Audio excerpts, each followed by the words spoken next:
Hello મિત્રો, કેમ છો? આજે આપણે વાત કરી છે ક્લિયરસ્ટોન ડ્રોપ વિશે. જો એક પથરી માટે બહુ સારામાં સારી મેડિસિન છે. તમે જોઈ શકો છો આવી રીતનું પેકેજિંગ આવે છે, 30 ml ડ્રોપ આવે છે.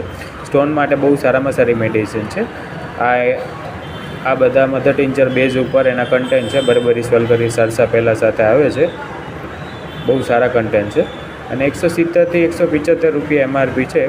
તમે જોઈ શકો છો. ડોઝીસમાં બી તમે જુઓ તો 10 થી 15 ટીપા અડધા કપ પાણી સાથે, નોર્મલ જે પાણી હોય એની સાથે 10 થી 15 ટીપા પાણી લઈ, અડધા કપ પાણી સાથે 10 થી 15 ટીપા દિવસમાં 3 વાર લેવાની હોય છે.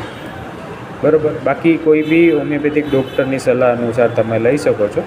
જનરલી હોમિયોપેથિક ડૉક્ટરના આઈડિયા હોય જ છે અને બહુ સારામાં સારી પ્રોડક્ટ છે, બહુ ફેમસ છે પથરી માટે. એટલે તમે કોઈ બી ડૉક્ટર સલાહ અનુસાર લઈ શકો છો. Thank you.